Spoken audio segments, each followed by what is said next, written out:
तो में आपका स्वागत है। आज मेरे साथ कांग्रेस नेता नसीमुद्दीन सिद्दीकी साहब हैं। नसीमुद्दीन सिद्दीकी साहब प्रदेश में किसी भी पहचान के मोहताज नहीं हैं।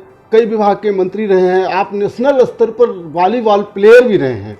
आज हम नसीमुद्दीन सिद्दीकी साहब से उनकी पुरानी पार्टी, नई पार्टी और प्रदेश की राजनीति से संबंधित तमाम बातें करेंगे। सिद्दीकी साहब, आपका मेरे टॉक शो में बहुत बहुत स्वागत है।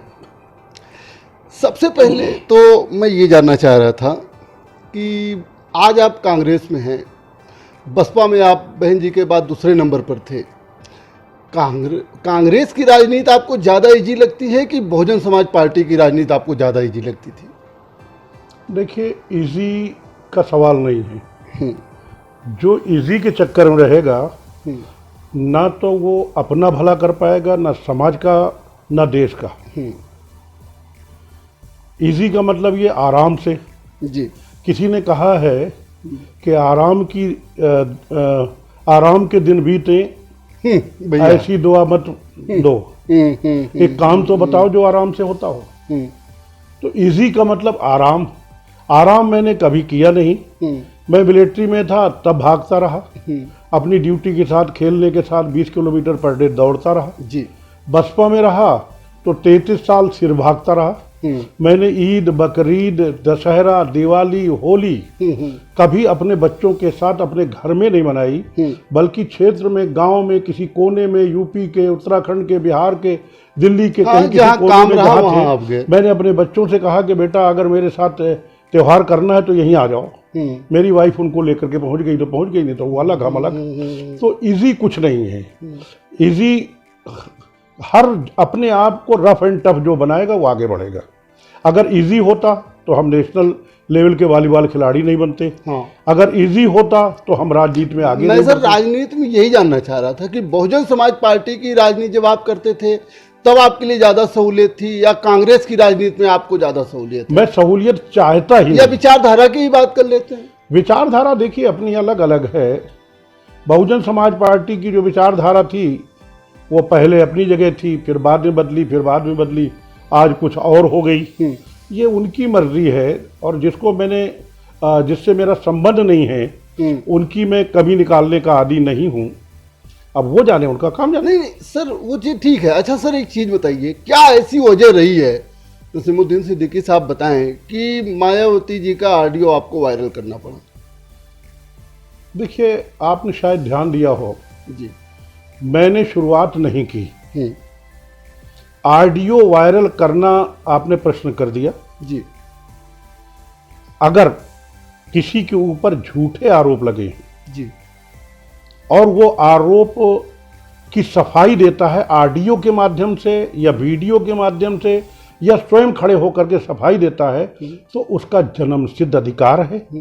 इस देश के संविधान के अनुसार, आईपीसी, सीआरपीसी, इस देश के कानून के हिसाब से उसको अधिकार है कि उसकी सफाई दे। ऑडियो क्या था, जो आरोप लगे थे उसको हम सफाई दे रहे थे कि देखिए ये ऐसा नहीं है, ये ऐसा नहीं है, ये ऐसा नहीं। ऑडियो जारी करने न जाने उस ऑडियो की अहमियत नहीं है। अहमियत यह है जो आरोप लगे थे हमारे ऊपर, उसको हमें ये कहना था कि ये गलत है और वो हमने साबित कर दिया। सर एक बात बताइए, ऑडियो वायरल करने से आखिर क्या हासिल हुआ नसीमुद्दीन सिद्दीकी साहब? आज हम या फिर एक लाइन सर, इसमें एक सवाल और भी है मेरा, कि बसपा ने क्या अपना कल्चर थोड़ी बदल लिया? कोई बदले न बदले, मैंने बदलने के लिए नहीं किया। उस समय का अगर उठा करके आप देखें जी, मैंने यही कहा था कि मैंने किसी को कटघरे में खड़ा करने के लिए, आरोप लगाने के लिए, किसी को नीचा या ऊंचा दिखाने के लिए ये नहीं जारी किया, बल्कि ये साबित करने के लिए कि मेरे बच्चे, मेरी पत्नी जो बीएसपी में थे, बीएसपी की तरफ से जो आरोप लगाए गए हैं वो निराधार हैं, उनका ये सबूत है। आज आप ये रिकॉर्ड कर रहे हैं, कल मैं कह दूं कि आपने कोई रिकॉर्ड ही नहीं किया तो आप क्या करेंगे? बिल्कुल। तब तो आप वीडियो दिखाएंगे, हम रिले करेंगे और तब आपसे सवाल कोई नहीं करेगा कि आपने क्यों रिले किया। आज मुझसे सवाल हो रहा है कि वीडियो क्यों जारी किया। आपको याद होगा यही वीडियो जारी हुआ था मेरे घर में। कुछ प्रेस वालों ने ऐसा प्रश्न किया था जो मुझसे हट करके था, बहन जी की व्यक्तिगत जीवन का था। मैंने कहा मुझे उनके व्यक्तिगत जीवन से कुछ नहीं लेना देना, मैं अपनी बेटी की बात कर रहा हूं। जो मेरी बेटी खत्म हो गई, मैं उसकी बात कर रहा हूं। मैंने उनके व्यक्तिगत जीवन में बात की ही नहीं। और मैंने ये भी कहा, जो मेरे ऊपर आरोप लगते रहेंगे मैं उनकी सफाई देता रहूंगा। मेरे पास और दुनिया भर के हैं, लेकिन वो नहीं दिखाऊंगा, नहीं दिखाया, नहीं दिखाऊंगा, इसलिए वो आरडीओ का कोई मतलब ही नहीं रह गया। अच्छा नेताजी, एक चीज़ और बताइए, बहुजन समाज पार्टी के जमाने में या शासनकाल में आपकी राजनीति का स्वर्ण युग था, अगर मौका पड़े तो क्या दोबारा नसीमुद्दीन सिद्दीकी साहब बहुजन समाज पार्टी में जाएंगे? ये कौन सा सर्टिफिकेट आपने दे दिया कि वो मेरा स्वर्ण युग था? हम्म, अगर आप हम्म, ज्योतिषी हैं हम्म, और मेरे स्टार देख के मेरे वो पता नहीं क्या है वो राशि मुझे पता नहीं कौन सी नहीं, राशि, आज तक मेरी जो- कौन आज सी तक का राशि, जो राजनीतिक कैरियर रहा, सर। Please listen me. जी सर। स्वर्ण युग और खराब युग जब तय किया जाता है जब आदमी दुनिया से चला जाए। आप कैसे, उम्मीद पे दुनिया कायम है, अगर उम्मीद नहीं होगी दुनिया नष्ट हो जाएगी। आपने स्वर्ण युग का सर्टिफिकेट कैसे दे दिया अभी? जी, ये कैसे आपने सर्टिफिकेट दे दिया? या स्वर्ण युग कहना आज या तक के बुरा सर्वेक्षण- युग कहना अभी तक हम नहीं कह सकते। इसलिए जो अभी है, और स्वर्ण युग बाकी होगा, फिर और इससे क्या अच्छा पता, बाकी होगा। मैंने कहा ना कि मैं ज्योतिषी नहीं हूं, मैं अंतर्यामी नहीं हूं, जी। मैं भविष्यवक्ता नहीं हूं, मुझे यही नहीं मालूम कि मेरी राशि क्या है। लोग कहते हैं ज्योतिष की बात, मैं कर्म पे विश्वास करता हूं, और कर्मण्डेवाधिकारस्ते मा फले, आप वो उठा के देख लें, चाहे धार्मिक एतबार से हमारे यहाँ देख लें, अपने यहाँ देख लें, कर्म को प्रधानता दी गई, मैं कर्म को देता हूं। अगर मेरे कर्म ऐसे हैं तो ऊपर वाले के हाथ की बात है, तमाम मुझसे अच्छे कर्म करने वाले नहीं बढ़ पाए। सर, आप प्रदेश की राजनीति पे बहुत अच्छी पकड़ रखते हैं। मैं ये जानना चाह रहा था कि आपकी पुरानी पार्टी में एक से एक महारथी जो है बसपा में साथ छोड़ के चले जा रहे हैं, क्या वजह रही कि वो लोग चले गए, आप भी चले आए? आप वो ऑडियो उठा के देख लेंगे तो उसका जवाब मिल जाएगा। क्या वही वसूली वाला चक्कर? अरे सब कुछ छुपा है, आप ऐसी बात कर रहे हैं, आपको नहीं मालूम है? अगर आपको मेरे मुंह में डाल के मुझसे बुलवाना है तो बात अलग है, वो तो आपको भी मालूम है क्या हो रहा है। कौन नहीं जान रहा है? अच्छा नेताजी, एक चीज बताइए, क्या आपको लगता है कि 2017 में बहुजन समाज पार्टी जो 20 सीट भी नहीं जीत पाई, उसकी वजह क्या रही? क्यों जो है इतने बड़े बड़े नेता रहने के बावजूद नहीं हो पाया? कार्यकर्ताओं की उपेक्षा हम्म, और उनसे कार्यकर्ताओं से भी धन वसूली। ये तो आज भी जारी हो सकता मैं है। क्या कर सकता हूँ, आज थोड़ी मैं उस पार्टी में। अच्छा, आप नहीं है तो नहीं मुझे क्या लेना अच्छा देना? नेताजी, एक चीज और बताइए, आप कई विभाग के मंत्री रहे हैं सर, ये बताइए कि कैसे काम मतलब पूरा कंप्लीट होता रहा होगा? समय दे पाते रहे होंगे? हर विभाग में कुछ में काम रुका रहता होगा, किसी में काम चलता रहता होगा, कि हो जाता था सर? नहीं, विभाग तो 18 थे जी। इसके अलावा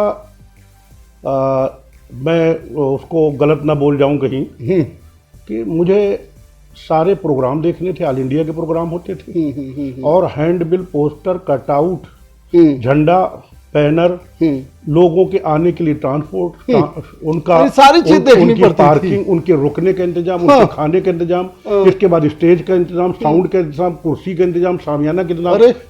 सब करना पड़ता था। तो सर एक मंत्री तो विभाग का काम कब करता था?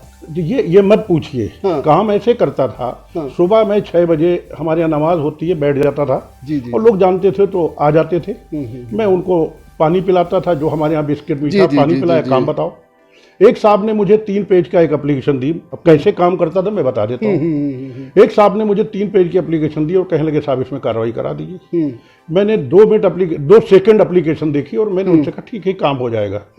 वो मुझसे कहने लगे साहब हम अब कहेंगे तो आप नाराज हो जाएंगे, आप बहुत बड़े मंत्री हैं। मैंने कहा नहीं बताओ भैया, कहो, नहीं कहना होता तो सुबह से मैं ऐसे थोड़ी बैठा हूँ। कहा आपने पढ़ी ही नहीं, कार्रवाई क्या करा देंगे आप? मैंने जो कहा कार्रवाई है, तो मैंने कहा इसको पकड़ो। कहा देख लीजिए आप नाराज हो गए, मेरी एप्लीकेशन वापस कर रहे हैं। मैंने कहा मैं वापस नहीं कर रहा, इसको पकड़ो, इसमें ये लिखा है, इसमें ये लिखा है, इसमें ये लिखा है, और आपने ये चाहा है, इसके अलावा कुछ और है?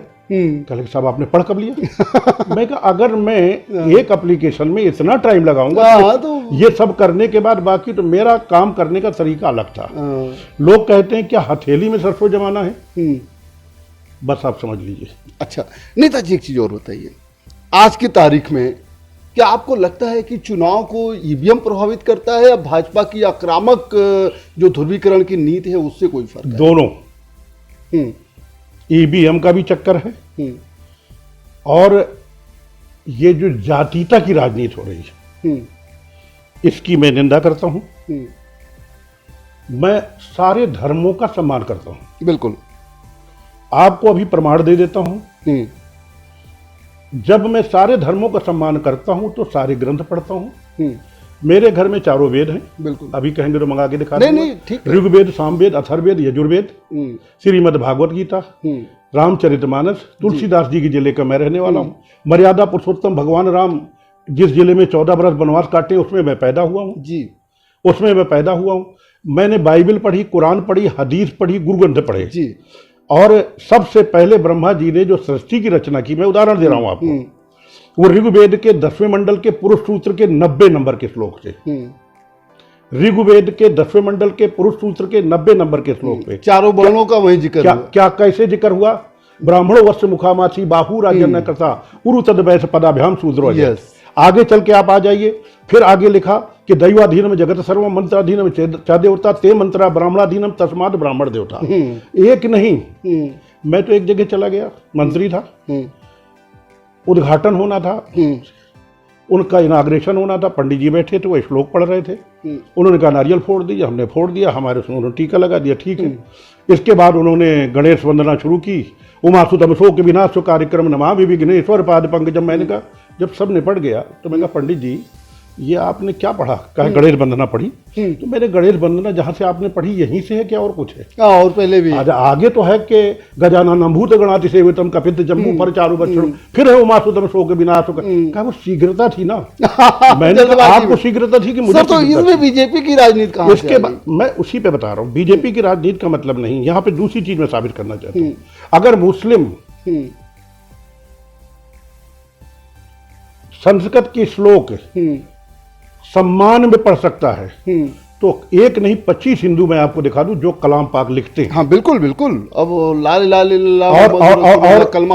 और आज भी मस्जिद के दरवाजे हिंदू औरतें बिंदी लगा करके अपने बच्चों को बिल्कुल नमाज में फूंक डलाने के लिए, दुआ लेने के लिए जाती हैं। बिल्कुल बिल्कुल। ये तो हमारे ये गंगा जमनी तहजीब है। अगर हिंदू को खून की जरूरत पड़ी तो मुसलमान ने दिया, अगर मुसलमान को खून की जरूरत पड़ी तो हिंदू ने दिया। भाजपा ने इसको तार तार कर दिया जी। मतलब सामाजिक क्या हो रहा है जी। मैं ये साबित करना चाह रहा हूं कि हमारी गंगा जमनी तहजीब गई कहां? ये हिंदुस्तान को ले कहां जाना चाहते हैं? डिबेट, मुझे डिबेट में एक बार नहीं 25 बार बुलाया। डिबेट क्या होती है? मंदिर मस्जिद, हिंदू मुस्लिम, उसने वो बयान दिया, उसने वो बयान दिया। कुछ मुसलमान बैठा लेते हैं हमारे क्या नाम है, पता नहीं कौन से वो है। सर टीवी चैनल पर मैं समझ रहा हूँ इस तरह की डिबेट होती है। ये डिबेट पे रोक लगना चाहिए। सर आप प्रदेश स्तर के नेता हैं, मैं ये जानना चाह रहा था कि आज चुनाव जो प्रदेश का हो रहा है, चाहे पिछला 2017 का हुआ हो, चाहे उसके पहले हुआ हो, या फिर 2019 का लोकसभा हुआ हो, आज इसको मुख्यतः प्रभावित करने वाले फैक्टर कौन है और उससे कैसे निजात पाया जा सकता है?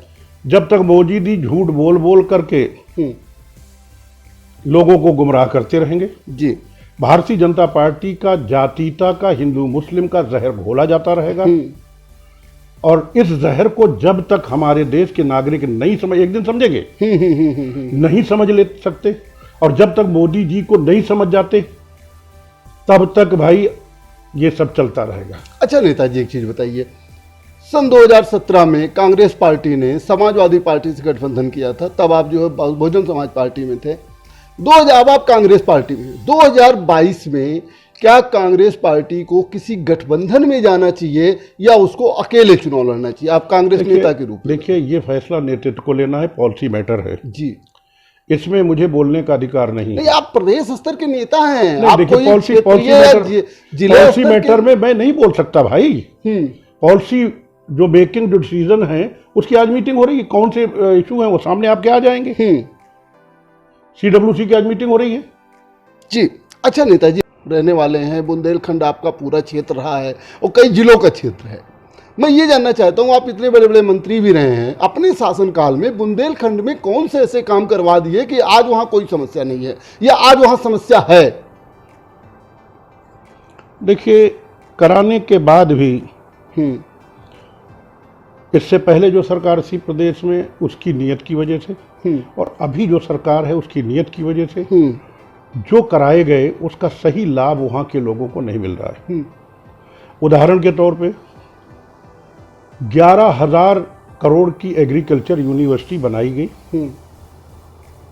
थोड़ा बहुत काम रह गया था जी। उसमें लगभग 48 महाविद्यालय उसके अंदर हैं। एक महाविद्यालय नहीं चल रहा है। बस आज तक चला ही नहीं।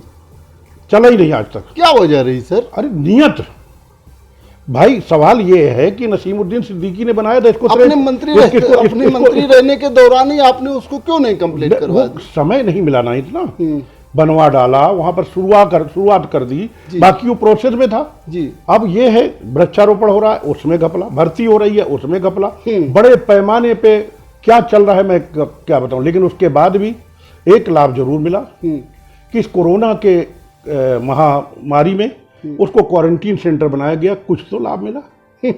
इसके अलावा मैंने 600 करोड़ रुपए का मेडिकल कॉलेज में मशीनें भेज दी मैंने।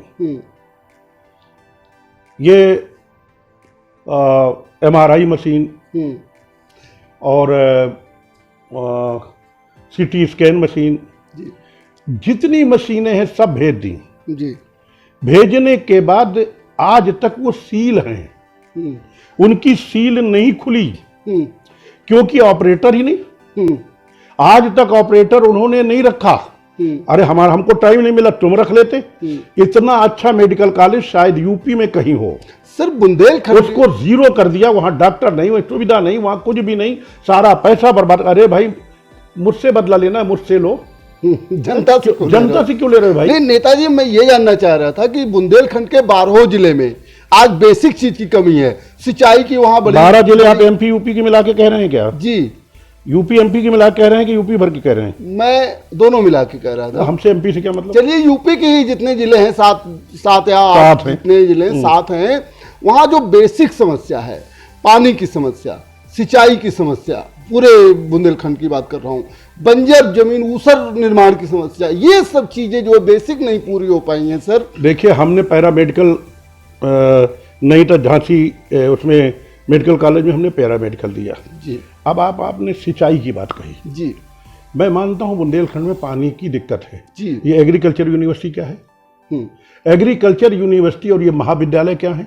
इसमें वही स्टडी कराई जाएगी कि किसानों को कम पानी में, जहां पानी नहीं है, ऊसर जमीन है, दूसरी जमीन है, कैसे लाभान्वित किया जाएगा। सारा पैसा मिट्टी में मिला दिया इन सरकारों ने।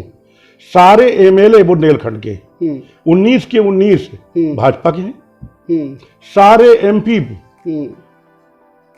4 के 4 भाजपा के हैं। यूपी में सरकार भाजपा की, केंद्र में सरकार भाजपा की, बुंदेलखंड से चाहती क्या है भाजपा? चलिए मेरा सवाल यही है कि नसीमुद्दीन सिद्दीकी साहब आज उत्तर प्रदेश में क्या समस्या देखते हैं? देखिए उत्तर प्रदेश में एक तो नियत ठीक नहीं, दूसरी इनके फैसले गलत हैं। उदाहरण के लिए आज ये हालत है, पहले से जो हालत, इकोनॉमी कहां पहुंच गई, कौन जिम्मेदार है, क्यों पहुंच गई, उसकी वजह बताएं। तीसरी बात ये कि आज बेरोजगारी, ये हाल है कि गांव में मैं गया था, कोई मोटरसाइकिल चोरी कर रहा है, गिरोह बन गए, कोई किसी का चैन लेके भाग रहा है, कोई अंगूठी, क्या करें? दिल्ली काम करते थे वहां से भाग के आ गए, मुंबई में काम करते थे वहां भाग के आ गए, कलकत्ता में काम करते, कुछ भी काम नहीं है। उसकी वजह क्या है? और सरकार तो कहती है कि हम कोरोना वायरस को एक आपदा है जिसको अवसर में बदल रहे हैं। आपको लगता है कि कोरोना वायरस से निपटने में अगर इस कोरोना वायरस में भी वो अवसर ढूंढ रहे हैं तो मैं क्या कहूं, उनसे बड़ा अवसरवादी कौन है? आप देखिए कोरोना आया नहीं है, कोरोना बुलाया गया है। कोरोना हमारे देश का उपज नहीं है। सबसे पहले कहां शुरू हुआ? चाइना में, वुहान में शुरू हुआ। वुहान से लगा हुआ जो कंट्री है, जो राज्य है उसका, वहां नहीं पहुंचा, ताइवान है। उसके बगल में लगा हुआ सिंगापुर है जी। उसके बगल में थाईलैंड है, उसके बगल में मलेशिया है। उन्होंने क्या किया? सबसे पहले यह था कि जब नवंबर में कोरोना जोर पकड़ा, दिसंबर में और जोर पकड़ दिया चाइना में, हमारे यहाँ तो नहीं था, कहीं एक आध रहे हो, तो हुआ ये कि ताइवान ने वहीं ऐलान कर दिया 1 हफ्ते के अंदर जिसको हमारे देश में आना हो आ जाए, जिसको जहां जाना हो चला जाए। इसके बाद सारे विदेशी हवाई जहाज जाना वाना सब बंद। उन्होंने प्रिकॉशन ले लिया। जब उन्होंने दिसंबर में ले लिया तो मोदी जी आप जनवरी में ले लेते।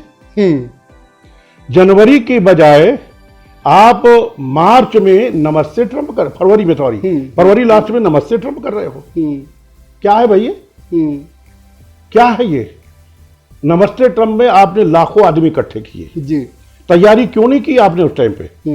आपने लाखों आदमी इकट्ठे किए और नमस्ते ट्रंप कराया। हमारी ट्रंप से कोई बुराई नहीं, मोदी जी से कोई बुराई नहीं, तुम आगे पीछे कर सकते थे। तुमने इसके बाद अहमदाबाद में तुमने कराया, फिर जयपुर तुम उनको ले गए, फिर उनकी सिक्योरिटी आगरा आई। जहां जहां ट्रंप की सिक्योरिटी गई सबसे पहले कोरोना ने हॉट स्पॉट वही बना। अच्छा नेताजी चलिए हम लोग थोड़ा इसके बाद इतने ही नहीं रुके वो, आपने दिल्ली का चुनाव करा दिया, दिल्ली प्रदेश का, कि केजरीवाल को निकाल के बाहर करो। हमसे केजरीवाल से भी मतलब नहीं और ना ही हमें भाजपा से मतलब है, अब जिस पार्टी में हमें उससे मतलब है। बिल्कुल। लेकिन तुम वहां चुनाव रोक देते, उतना तुम्हारा मन नहीं भरा, कोरोना की तरफ तुमने नहीं देखा तो मध्य प्रदेश की सरकार गिराने बनाने में लग गए और कोरोना काल में ही आपने वोट करा दिया। क्या कर रहे हो मोदी जी? इसके बाद आपने जमाती जमाती चिल्ला दिया, हिंदू मुस्लिम करने के लिए आप जमाती जमाती चिल्ला रहे हो।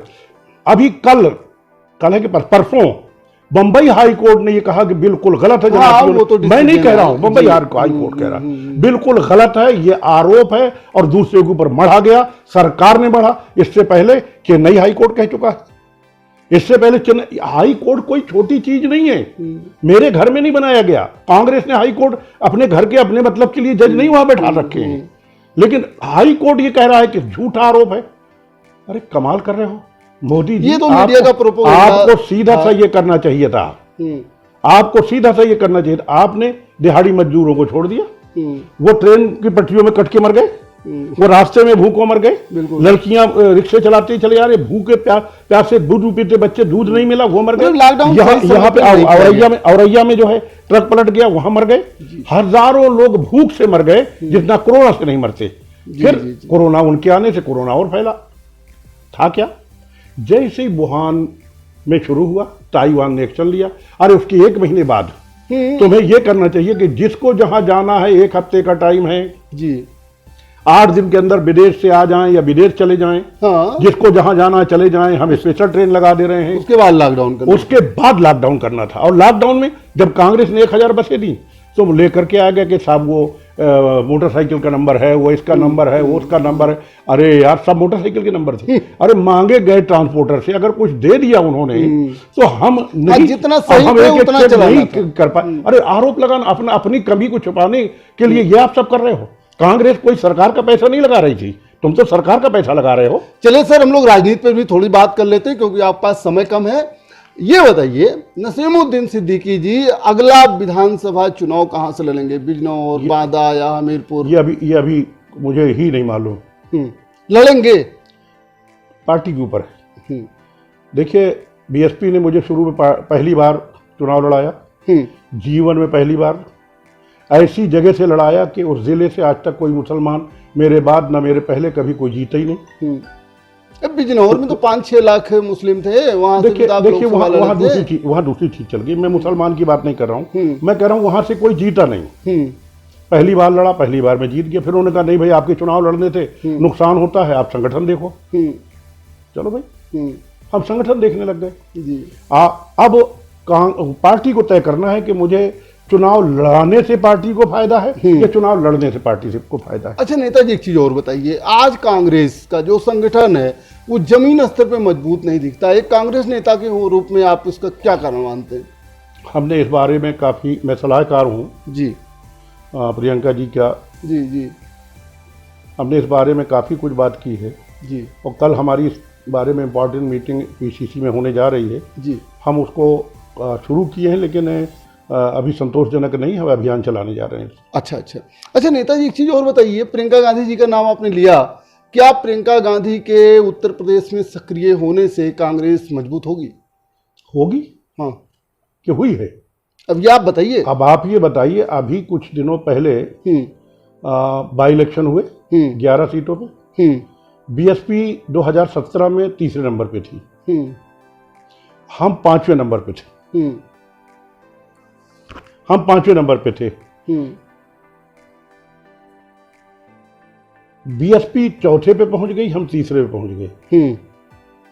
प्रियंका जी के आने के बाद ही तो हुआ ये।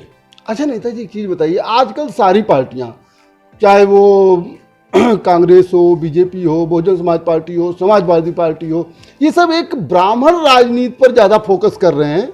मेरी ये बात नहीं समझ में आती है कि इससे क्या ब्राह्मणों पर आपको लगता है कि जानबूझकर राजनीति हो रही है, जानबूझकर अत्याचार हो रहा है? कोई सरकार तो ऐसा करती नहीं है, ये प्रोपोगंडा तो नहीं है, या ब्राह्मण किधर जाएगा? देखिए, मैं शायद आपने मेरे श्लोक का ध्यान नहीं दिया जी। मैंने पहले कहा कि दैवाधीनम जगत सर्वम मंत्राधीनम चा देवता और ते मंत्रा ब्राह्मणाधीनम तस्मात् ब्राह्मण देवता। ब्राह्मण ही सारे उसके मेरा लिखा हुआ नहीं है ये जी। नहीं तो वही तो मैं जानना चाह रहा हूं। तस्मात् ब्राह्मण देवता। ब्राह्मण देखिए, एक देवता चीज मैं आपको बता दूं जी। मैंने पहले कहा कि जाति के नाम पे मुझे चिढ़ है। मैं इंसान और इंसानियत की बहाली की बात करता हूँ। मैं इंसानियत पे, मानवता पे मैं काम करता हूँ। आपने जो एक बात कही है जी, विकास दुबे को मैंने कभी नहीं देखा सामने। जब ये प्रकरण आया तो टीवी में लोग कहते हैं वो बीएसपी में भी थे, मेरे सामने कभी नहीं आया वो। मैंने बीएसपी में रहते भी नहीं देखा उनको।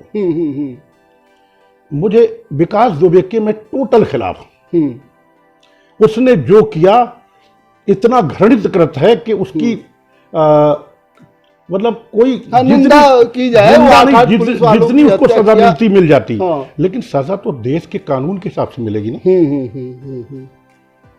मैं विकास दुबे, एक उदाहरण दे रहा हूं, एक विकास दुबे नहीं 25 विकास दुबे हैं और 25 पहलू खां हैं और 25 और दूसरे वो हैं। बिल्कुल हर कास्ट में मैं एक चीज, अब आपने ब्राह्मणों की बात कही है, मैं विकास दुबे के पूरा खिलाफ, उनके पूरे ग्रुप के जितना मैं हो सकता है मैं दुश्मन हूं मैं। लेकिन दुश्मन को भी न्यायालय सजा, इस देश के कानून के तहत ही तो सजा दी जाएगी। आपने उसको पकड़ लिया, बुलेट प्रूफ जैकेट वो पहने था उज्जैन में, यहां आते आते वो बुलेट प्रूफ जैकेट कहां चली गई? गाड़ी बदल गई। वो तो अभी बात की बात है जी, वो अभी बाद में आ रहा है, मैं क्रम से चल रहा हूं। वो आते आते कहां चली गई?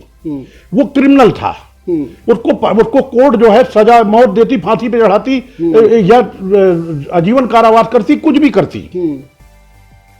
आप वो कहां चली गई? आगे आने के बाद आपने गाड़ी बदल दी, कुछ और आगे चलने के बाद फिर आपने प्रेस मीडिया को हटा दिया, फिर वो गाड़ी कैसे पलट गई, फिर उसका इनकाउंटर हो गया। जब आपने इनकाउंटर कर दिया इल्लीगल, तो उसके लिए जांच कमेटी बनी हुई है। मैं उस पर अब आगे जहां आ रहा हूं आप उसकी समझिए, उसको मुझे सीढ़ी से मिलाना था। जांच कमेटी बनी हुई है, जांच क्या करेगी, कमेटी क्या करती है, वो सब मैं जानता हूं, मुझसे ज्यादा कोई नहीं जानता है जी। अब वो अच्छा नेताजी, समरथ को नहीं दोष गुसाई, रहने दीजिए। अब मैं आगे चल रहा हूं। जब आपने पकड़ लिया, उसका इनकाउंटर कर दिया, उसके बाद उसका घर क्यों गिरा दिया, तोड़फोड़ क्यों किया? इसके कानून के तहत ये किया गया।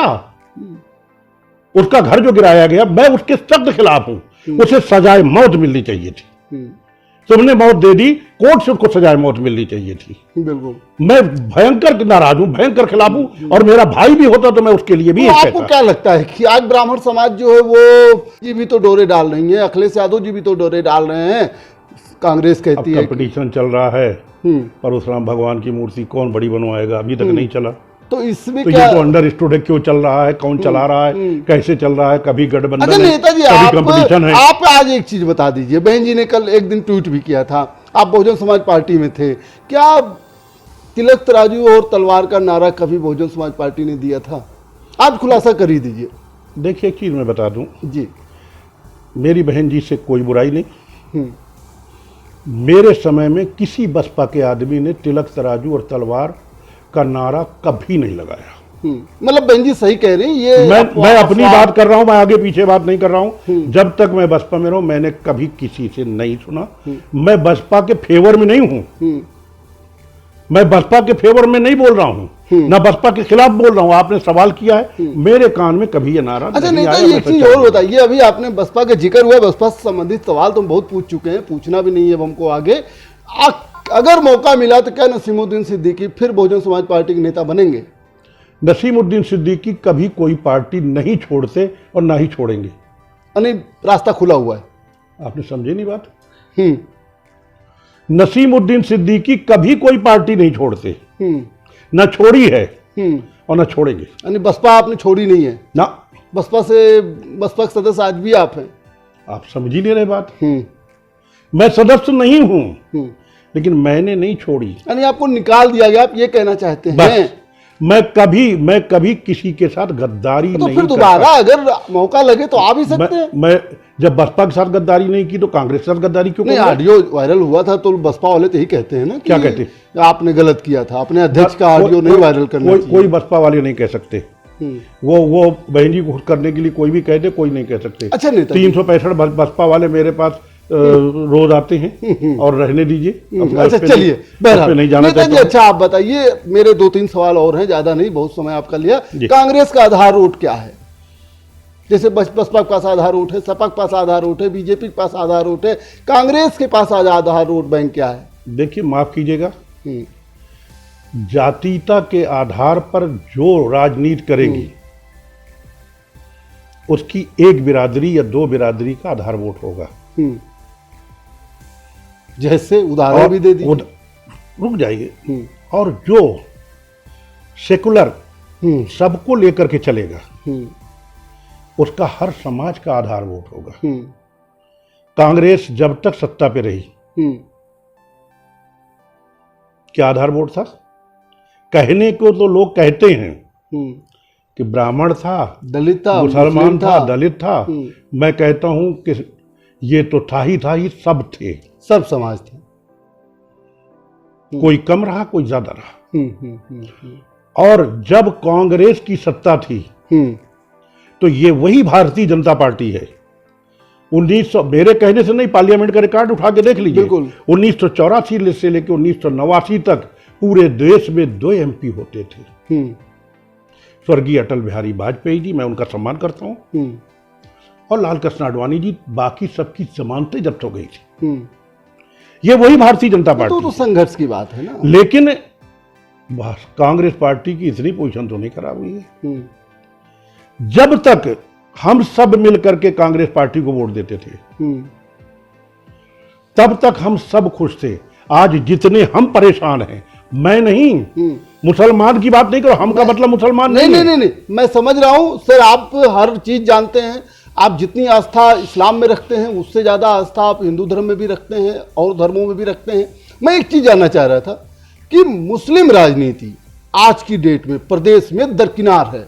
भारतीय जनता पार्टी तो मुस्लिम नीति पर ऐसा चलती है कि किसी एक को अपना टिकट नहीं देना चाहती है और हिंदू मुस्लिम करके सारे मुस्लिम किनारे हो जा रहे हैं। मुस्लिम राजनीति को नसीमुद्दीन सिद्दीकी पूरे प्रदेश में किस तरीके से देखते हैं? और बिना एकजुट हुए आपको क्या लगता है, जब तक मुसलमान सपा में बटा रहेगा, बसपा में बटा रहेगा, कांग्रेस में बटा रहेगा या और दलों में बटा रहेगा, तब तक उसको उसकी राजनीतिक हैसियत मिलेगी? देखिए, एक चीज मैं बता दूं जी, जब तक इस देश में जाति की राजनीति है सबका नुकसान है, और उसमें मुसलमान का बहुत बड़ा नुकसान है। जब तक मुसलमान ने कांग्रेस पार्टी को वोट दिया, हमारे अब्बा दादा ने वोट दिया, तब तक जाति की राजनीति नहीं हुई। मैं किसी पार्टी का नाम नहीं ले रहा हूं, किसको दिया तो जाति की राजनीति आ गई। वो तो आप रहे भी। जब तक मुसलमान ने कांग्रेस को वोट दिया, मैं एक मुसलमान की बात आपने कही तो मैं जवाब दे रहा हूं। बिल्कुल, नहीं, मैं जानना चाहता हूं कि आप माइनॉरिटी के चेहरे के रूप में जाने जाते थे। एक चीज सुन लीजिए कि जब तक हम कांग्रेस से बाहर हैं तब तक ये हिंदू मुस्लिम सिख ईसाई की राजनीति चलती रहेगी।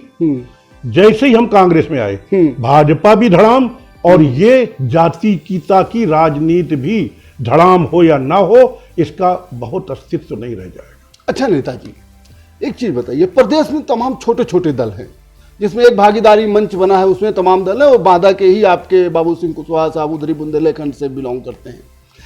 मैंने ही बढ़ाया था। इन दलों की इस चुनाव में क्या भूमिका होगी 2022 की? अब भविष्य बताएगा। नहीं, आप तो एक बड़े नेता हैं, आप तो कुछ अंदाजा लगाएं। अब जो पीछे देख चुके हैं उसी से अंदाजा लगा सकते हैं पीछे का क्या इतिहास रहा आपके सामने। आपको नहीं लगता कि ये छोटे छोटे दलों को एक मंच पे आना चाहिए, एक फेडरेशन बनाना चाहिए जिससे कुछ वो फर्क डाल सके? या ये सौदेबाजी करने के लिए? सवाल ये है कि दल बना लेना अलग बात है, दल की जेब में पैसा नहीं, वोट कितना है।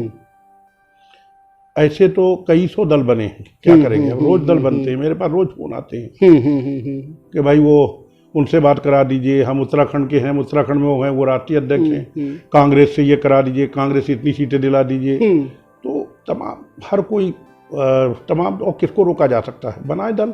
चलिए सर, मेरे अंतिम 2 सवाल हैं। पहला सवाल ये है अंतिम का कि 2022 में नसीमुद्दीन सिद्दीकी जी क्या देख रहे हैं, उत्तर प्रदेश की विधानसभा किस तरफ जाएगी?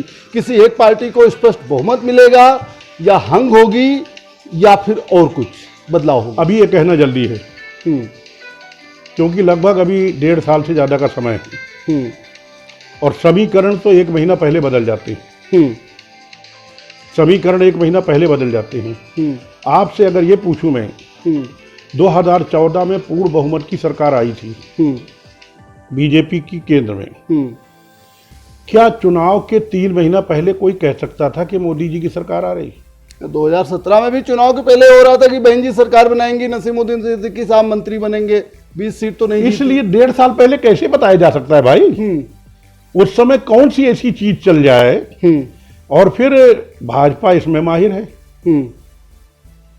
र्यूमर फैलाने में, भाईचारा खत्म करने में। तो ये इस तरह तो सरेंडर करना हो गया ना, तो इसका मतलब 2022 में कांग्रेस या आपकी पार्टी जो है वो नहीं सोच रही, बदलाव नहीं लाने की सोच रही। आपने शायद सुना नहीं मेरी बात, जब आपने पहला सवाल किया कि जमीन पे, तो हमने आपसे क्या कहा, कल मीटिंग है, हम अपने काम में लग रहे हैं, और हर चीज हम आपके इशारा हमने कर दिया, जवाब आपका दिया, ये भी नहीं कि हम बच के भागे जी। अगर हम हर चीज आउट कर देंगे तो आप जब अपने चैनल में दिखाएंगे तो हमारे विरोधी उसका कार्ड पहले ढूंढ लेंगे, हम तैयारी कर नहीं पाएंगे, इसलिए कुछ तो गुप्त रहने दीजिए। चलिए, अंतिम मेरा सवाल है, एक जिम्मेदार नेता के रूप में, प्रदेश नेता के रूप में नसीमुद्दीन सिद्दीकी उत्तर प्रदेश की जनता को क्या संदेश देना चाहेंगे? देखिए, उत्तर प्रदेश की जनता को मुझे सिर्फ ये कहना है कि 5000 साल पहले से लेकर के आज तक प्रजातंत्र शुरू होने से पहले की बात कर रहा हूं, जितने भी फैसले हुए हैं, चाहे राजाओं ने लिया, चाहे समुद्रगुप्त ने लिया, चाहे राजा अकबर, सम्राट अकबर ने लिया, या सिकंदर ने, कि जिसने भी हमारे हिंदुस्तान में या जहां भी जो भी फैसले लिए, फैसला बादशाह लेता है, फैसला सरकार लेती है, उसका खामियाजा पब्लिक को भोगना पड़ता है। उदाहरण के लिए, हमारा खुदा ना करे कभी किसी देश से युद्ध हो जाए, तो भाई राजा तक तो बहुत बाद में पहुंचेंगे ना, पहले तो फौज मारी जाएगी, फिर हमारी पब्लिक मारी जाएगी, बम गिरेंगे तो पब्लिक मरेगी, जो नुकसान होगा, गलत फैसला या सही फैसला, उसका खामियाजा, उसका लाभ या हानि भोगना पड़ता है जनता को और गरीब लोगों को। अगर सिकंदर ने पोरस पे कब्जा किया तो पहले किससे भिड़ा? पहले सीधे पोरस नहीं लड़ा, पहले जनता मारी गई, हमारे देश का पैसा बर्बाद हुआ, हमारे सैनिक मारे गए, सैनिक भी जनता है। तो इस तरीके के फैसले हमारे योगी जी और मोदी जी कृपया न लें। इनको हमारे देश की, हमारे प्रदेश की जनता को यह भी देखना चाहिए कि सबसे ज्यादा हुकूमत पीरियड के हिसाब से कांग्रेस पार्टी ने की है। जिन जिन पार्टियों ने ली है उसको समझें और उसका इतिहास देख करके फिर किसी नतीजे पे जाएं। अगर ये कर लेंगे तो मैं समझता हूं उनके सामने कांग्रेस के अलावा कोई विकल्प नहीं। नसीमुद्दीन सिद्दीकी साहब, आप हमारे टॉक शो में भाग लिए, इसके लिए आपको बहुत बहुत धन्यवाद। जैसा कि आपने देखा, हमारे साथ कांग्रेस के बड़े नेता और प्रदेश के बहुत जाने माने मंत्री रहे नसीमुद्दीन सिद्दीकी साहब थे। नसीमुद्दीन सिद्दीकी जी का कहना है कि बसपा अध्यक्ष का ऑडियो वायरल करना उनकी मजबूरी थी और वो अपने को प्रूफ करना चाहते थे कि वे गलत नहीं हैं। 2022 में उनको उम्मीद है कि बदलाव होगा और कांग्रेस मजबूती से काम करेगी। आगे भी हम आपको ऐसे ही तमाम नेताओं से मुलाकात करवाते रहेंगे। दीजिए मनोज तिवारी को इजाज़त, देखते रहिए मनोज तिवारी।